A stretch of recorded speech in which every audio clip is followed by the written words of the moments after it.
কয়েকদিন ধরে ভারত ও বাংলাদেশের ক্রিকেট অঙ্গনে একটি নাম ঘিরে টান টান উত্তেজনা মুস্তাফিজুর রহমান। আইপিএলের আসন্ন মৌসুমে তার অংশগ্রহণ নিয়ে বিতর্ক আর রাজনৈতিক আলোচনার পর অবশেষে মুখ খুলেছে ভারতীয় ক্রিকেট বোর্ড বিসিসিআই। টানা তৃতীয়বার অর্জন করেছে দেশের সেরা সুপার ব্র্যান্ড স্বীকৃতি বসুন্ধরা টিস্যু।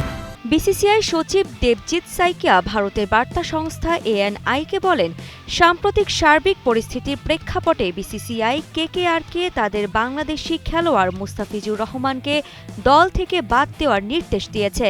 প্রয়োজনে তারা বিকল্প খেলোয়াড় চাইলে বিসিসিআই তা অনুমোদন করবে।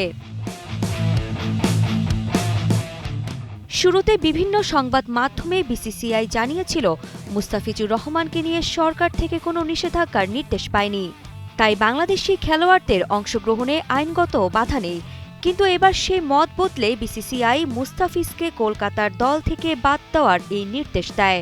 ভারতের কলকাতা নাইট রাইডার্স গত ডিসেম্বরের আইপিএলে 2026 নিলামে বাংলাদেশি পেসার মুস্তাফিজুর রহমানকে 9 কোটি 20 লাখ রুপিতে দলে নিয়েছিল, যা একজন বাংলাদেশি ক্রিকেটারের আইপিএল নিলামের সর্বোচ্চ মূল্য।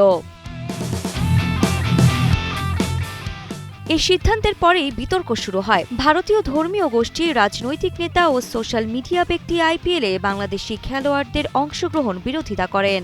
এছাড়া কিছু লোক বলিউড অভিনেতা ও কেকেআর মালিক শাহরুখ খানকে বিশ্বাসঘাতক বলে সমালোচনাও করেন। এবার মুস্তাফিজুর রহমানের আইপিএল যাত্রা ক্রিকেটের চেয়ে মাঠের বাইরের বিতর্কেই বেশি আলোচনায়।